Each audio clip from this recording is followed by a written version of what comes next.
G'day traders, Greg here with a market update. Okay, so we are only a few trading days away from the US election. So this is a big risk event for the market and possibly one of the biggest risk events that the market has seen in years.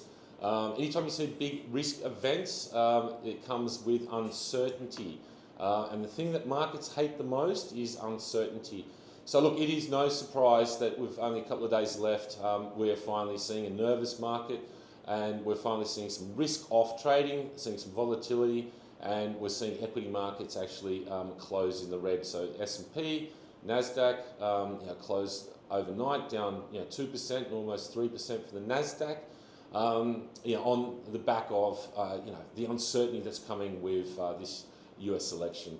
But US equities have been trading at record highs. So, being a couple of percent off record highs is not the end of the world yet. One of the big things that we have been talking about a lot, and something that is very important in the markets and a big theme is what is happening to US bond yields. US bond yields have had a very big spike, aggressive spike back above 4%, so US 2 yields and 10 yields back above 4%, and US yields, when they rise sharply higher like this, generally weigh on markets. It is not bullish. So seeing equity markets finally react to what's happening in the bond market is not a massive surprise. What I would suggest is moving forward over the US election, you need to focus on US bond yields. If US bond yields do have another spike higher and get more momentum, no doubt that will not be good for risk in general. Okay, before we even get to the US election next week, we still do have some risk events to end the week that we need to get through. And one of those is US non-farm payrolls, which is top tier economic data. Last month, US payrolls blew away expectations. We got a headline number that was above 250,000 and an unemployment rate that dropped from 4.3% down to 4.1%. So a very, very solid number.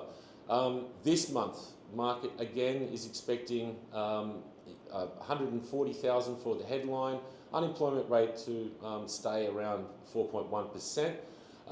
But midweek we did get a precursor to payrolls. We got the ADP report, and that blew away expectations. We're only expecting 120,000. It came out above 200,000. So look, the risk is once again potentially we do get a higher payrolls number. And what does that mean for markets? Well, one of the big reasons why we've had a big spike in US bond yields is because of the solid story with US jobs and economic data out of the US. So if that continues again tonight, no doubt bond yields will enjoy that. And that will also be a very good story for the US dollar, which obviously has been doing exceptionally well on the back of the stronger US yield story.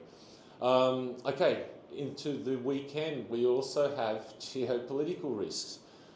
There's been a lot of noise and headlines out that Iran is preparing to strike back on Israel.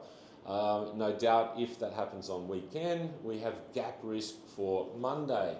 And the market that obviously is the focus here is gold. So you do not want to be short gold going into the weekend. Okay, I hope you have a great end of week trading, and we'll back in with you early next week.